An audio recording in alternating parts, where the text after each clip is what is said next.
సెలవిస్తుంది. అంటే చనిపోయిన తర్వాత ఎక్కడ వెళ్తామనేది మనం తెలుసుకోవాలంటే ఖచ్చితంగా యేసు ప్రభువుకు నమ్మితేనే మనకు నిత్య జీవం అనేది ఉంటుంది. ఎందుకంటే దేవుడు ఈ లోకంలో అందరికీ ప్రేమిస్తున్నాడమ్మ. నీకు మాకు అందరికీ ప్రేమిస్తున్నాడు కాబట్టి మనము యేసు ప్రభువుకి నమ్మితే మనకు నిత్య జీవం అనుగ్రహిస్తాడు. అంటే దేవుని వాక్యం మనకు ఏమని సెలవిస్తుందంటే పరలోక రాజ్యానికి యేసు నేనే మార్గము సత్యము జీవము నా ద్వారానే తప్ప ఎవడను తండ్రి వద్దకు చేరలేడు అని వాగ్దానం మనకు బైబిల్ గ్రంథంలో ఉంది. కాబట్టి మీరు కూడా నమ్మితే మీరు కూడా చనిపోయిన తర్వాత కూడా నిత్య జీవం వెళ్ళడానికి అవకాశం ఉంది. ఖచ్చితంగా వెళ్తారని దేవుడి వాక్యం మనకు ఇలా రాయబడి ఉన్నది.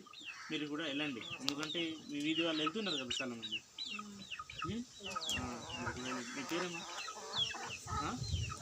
రామలక్ష్మి. అంటే ఈ సమయంలో కొద్దిగా జనాలు ఉండరు కదా. సరే అక్కడ పాప ఉంది సార్.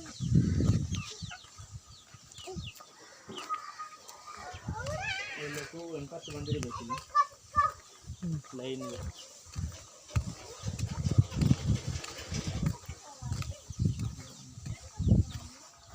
ఏంటమ్మా ఎలా ఉన్నారు?